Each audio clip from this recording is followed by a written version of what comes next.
Hey, I'm the MMA loser and I'm back with another video. And I'm a little late regarding this video because this fight is going to take place in like what, a week, within like 4 or 5 days. Basically this Saturday night in Canada. So I'm a little late, but before I start the video, please subscribe to my channel. I have very few subscribers and I will make more videos. I just got a little out of track. I had to add an exam to appear. So whatever. Let us just get into the video without any further ado. But yes, do subscribe to my channel. Now this fight is between the current bantamweight champion Amanda Nunes, who's also the female greatest mixed martial artist of all time, in my opinion, in the opinion of many people. I just do not think there is anybody who can really contest her. Maybe Valentina Shevchenko, but she already defeated Valentina Shevchenko. Also, Valentina Shevchenko lost against Elisa Grasso, but it is what it is. I mean, Amanda Nunes has also faced a loss against her former opponent, who was Juliana Pena. Of course, Pena became a champion. She could not defend her title, but in this fight, she's going to face Irene Aldana, who's another Mexican fighter. I think she is also the teammate of Elisa Grasso. Now the Mexican fighters are doing really well in UFC. We have got like three Mexican champions, two Mexican undisputed champion, and one interim champion, that is Yair Rodriguez. The two champions, of course, are the men's flyweight champion, uh, Baby Assassin, that is Brandon Moreno, and the women's flyweight champion Elisa Grasso. So there is a good chance that we might see another upset. There is always a chance. I mean, I've seen a lot of people who just say that, hey, this fighter can never be the champion, or this champion is undisputed, she is untouchable, nobody can really even do any harm to her. But then we just see what happened in that Grasso fight. Grasso was able to get the win. We saw it with Juliana Pena when she fought against Amanda Nunes the first time. She was able to defeat her. We saw it against many other great fighters, where there is always an outliers. People can defeat, like everybody can be defeated, as once the great Saint Pierre said that everybody will lose one day if they keep fighting. So it is what it is. Now let us just look at their statistics. At first, I'll look into Irene Aldana. She's 35 years old. Uh, she has had 20 fights, 14 wins, and 6 losses.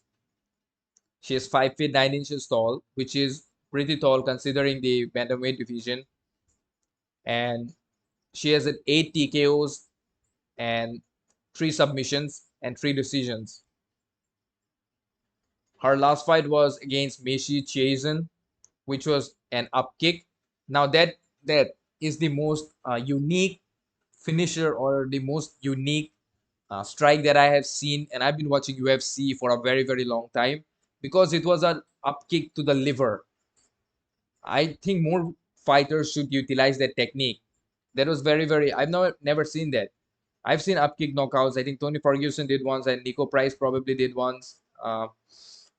And Kevin Holland knocked out Jacare Souza from a bottom position. That was cool, but an up kick to the body, I've never really seen that before. And before that, she won against Yana Santos, TKO punches, round one. That was a dog, like just finished her. That was in 2021. And back in 2020, she lost to Holly Holm, who is again a good fighter, a really good striker. But Holly, I think, put a pace on her. I did not. I don't remember watching that fight, or maybe I did, but it was into 2020, so I do not really remember it that well. She defeated Caitlin Vieira, Vanessa Melo, Raquel Pennington, Beth Kohera, and Lucy Pudilova. I do not even know. Like, I know Raquel Pennington, I know Caitlin Vieira, I do know Holly Holm, I do not know Yana Santos, and then Meiji Chiazen fight. I did watch that fight. So I'll be very honest, I have not seen much of Arena Aldana, or maybe I have seen a lot of Arena Aldana fights, but I do not remember them that well. But I do remember the Meiji Chiazen fight, because It was in the Diaz versus Ferguson, the infamous card where where that chaotic card where Hamza Shimaev could not make weight, so he ended up fighting Kevin Holland, and Diaz ended up fighting Tony Ferguson, and he just finished it in style. So that card, I was really excited for that card. So I remember watching this fight. Now, can she? I don't know. I think she's predominantly a striker. She has good ground defense, like most of the fighters from her gym, like even Grasso, and another fighter who fought in featherweight division against uh, Mokaev. So not Mokaev, who was it? I just forgot. There's a featherweight fighter who recently made his debut, and he shocked everyone in his debut. He was supposed to get smoked in his debut, but he did really well. So let's talk about the champion, that is the GOAT, Amanda Nunes, the Lioness, as she is been called. She has fought 27 times. She is 35 years old, 5 feet 8 inches tall, and weighs 135 pounds. Again, Amanda Nunes is also the undisputed UFC female featherweight champion. So even though the featherweight division never really existed, to be honest, they just made this division specifically for Chris Cyborg when she came to UFC. So that kind of made no sense. And they had what, a few fighters in there, I remember. We had She fought against Juliana Pena, defeated her. It was a 5 round dominant, uh, I would say, performance by Amanda Nunes. And before that, she lost against Juliana Pena, where she got knocked and then she got rocked and she was taken to the ground and she was submitted. RNC by Juliana Pena. And before that, she was on like what? She was on like a 10 fight win streak or something. It was a crazy win streak. She was on a 12 fight win streak. So that is kind of cool, you know. Her last loss was against, before losing to Pena, she lost against Kat Zingano in UFC 178. So that was a really long time before. That was really long time ago. She's a completely different fighter now, and she defeated Jambendi Randome. She defeated Shayla Gaff, uh, and I won't be reading most of the names here, but I'm going to read the names that she defeated after she joined the. I mean, after she lost against Kate Zingano, She won against Shayna Baszler. She defeated Sarah McMahon, Valentina Shevchenko, Miesha Tate, Ronda Rousey. She finished Miesha Tate, Ronda Rousey, former champion, Valentina Shevchenko, former champion, Ronda Rousey, Miesha Tate. Again, she defeated Valentina Shevchenko, which was a split decision, but again, that was a controversial split decision. She defeated Raquel Pennington, Christiane Justinio,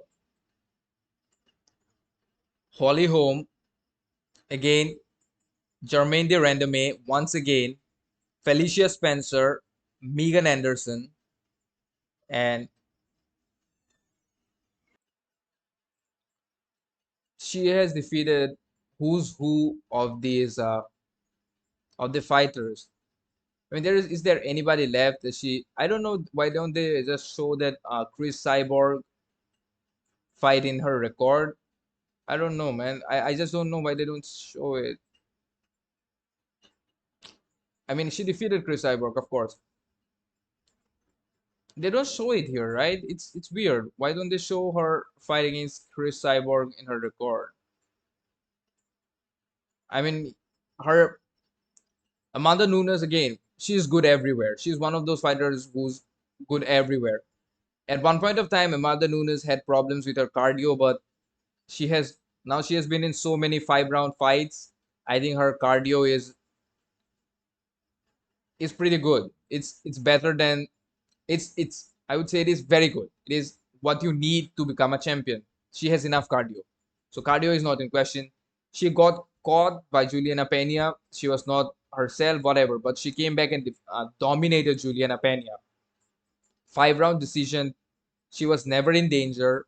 She could have finished that fight probably, but then again, if you did not finish a fight, you cannot finish a fight. It's simple. If you could not finish that fight, you could not. It is what it is, period. We can make all the excuses and all the reasons, but if you could not finish that fight, other person was good enough to not get finished. Then you had her fight against Megan Anderson. I watched that fight. That was probably a mismatch. She took Megan down and submission reverse triangle armbar. Megan Anderson had no idea what hit her. When she was on the floor, she had no idea. Felicia Spencer, 5 rounds. Yeah, Felicia Spencer is tough to go 5 rounds against Nunes. Again, she defeated Jermaine de Randame, 5 rounds, unanimous decision. Holly Holm, she knocked out Holly Holm with a kick to the head. The same fashion Holly Holm knocked out Ronda Rousey.